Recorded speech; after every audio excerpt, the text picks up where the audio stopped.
mwaramutse abandi nabo mwiriwe nizere ko meze neza mwerere hose kaze muri baho ibiganiro mutegurirwa na Olivier na Nathalie.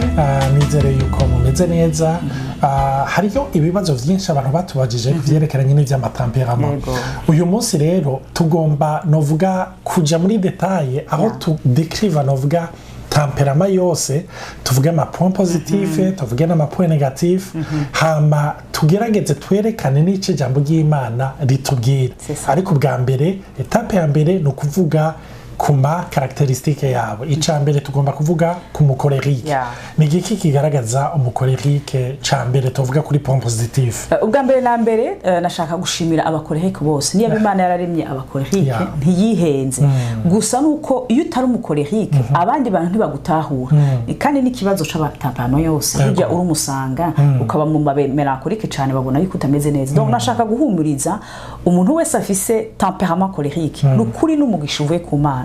Ariko nkuko Olivier bivuze tuzoronka umwanya turaza kuronka umwanya wo kubona yuko ijambo ry'Imana ifise ico rimara. Rero umukorerike n'umuntu akora atabwo bafise.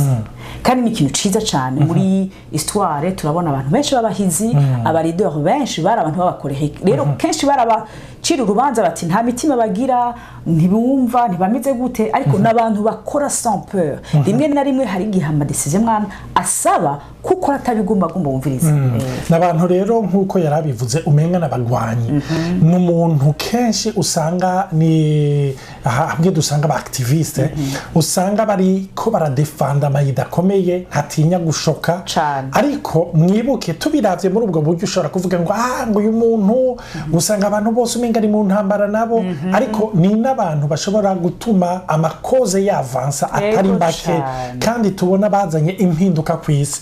Turanabona na Paulo ariko aravuga kuko Paulo biragaragara yuko yari umukorerike, aravuga ngo narakoze kurusha abandi bose. Ariko ico nkunda arapresiza y'amarasi jewe n'ubuntu bw'Imana bwabinshikanyemo. Donc turabona yuko ari abantu atabwoba, ari abantu bagomba kwavansa. Hama icya kabiri naco tubona n'abantu bafata ingingo ntibayishingukeko cyane. N'abantu kandi urumva iyo ico bamaze kubona ko ari solution, kuko n'abantu muri rusange bafise impano yo gutahura, yo kumva, yo kubona, yo kwanticipa. Avuga ati tutezwa gukora ningo na ningo, kandi niziza cyane. Ku buryo rero iyo umuntu nk'uyo amaze kubona ibintu, amaze kubona le danger, cyangwa abona les opportunités, n'umuntu acakora ningoga aca banguka. Donc n'abantu bari très décisionnaire. Gusa nawe utari korehike rero n'umuntu aca guhutagiza. Rimwe na rimwe kavuga ati umuntu ari tetu yumviriza, kuko bama bafise ico kintu cyo kwiruka, barafise n'ingorane rimwe na rimwe yo kumviriza abasa nk'abateba. Hari umugenzi yigeze kumbwira ngo jewe nk'ibintu by'amaprofesi ibingo bariko baravugisha ati je ntavyo nkunda. None urambwiye ngo Imana izokora ibi canke ngugiye kuronka ibi canke ngugiye gushika kuri ibi, ati ntumbwiye ingene nzobishikako je nkene ikintu kiri pratique. Donc n'abantu bari pratique, ntumusigurira ibintu mu bishobisho urumva tuvyumva oya ni koma ni gute ni ryari dukeneye ibiki kugira ngo dushobore kubishikako. N'abantu rero usanga nkuko Nathalie yavuze n'abarideur, iyo bari mu nama n'abantu bari pratique, hama bari mu gutora inyishu.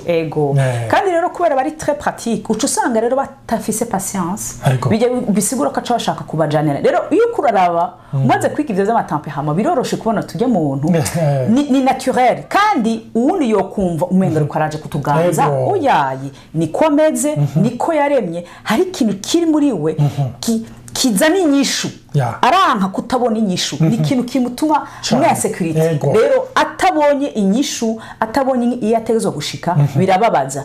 Papo yabandi y'amatemperament tuzovuga yandi atariko yifata mu bibazo. Ndazi nk'abakorerike b'abagenzi nzi benshi turiko turavugana barambwira bati ni abantu ba telefone mu minota 2 mba ndamutoreye inyishu, sinkeneye ko tumara kwi telefone ngo twidoge gusa oya none dukora iki ni giki. Donc abantu bafise abagenzi b'abakorerike nubwo hariyo kote zimwe nkuko tuzobibona zishobora gutsitaza abantu, ariko n'abantu bakuronkera inyishu, n'abantu iyo wazazaniwe wewe bagufasha n'abantu iyo wumva wacitse intege bagubusta bakagusunikira gukora ibintu bidasanzwe rero nayo mapone atatu twagomba kuvuga ko turabona yuko ubwa mbere n'abantu bari mu gutora inyishu ubwa kabiri n'abantu bakora atabwo bafise ubwa gatatu bari pratique cyane nayo maponto agomba kuvuga nimba uri muri ivyo bice bitatu kumbure na karo gato ikerekana yuko wowe ufise iyo temperament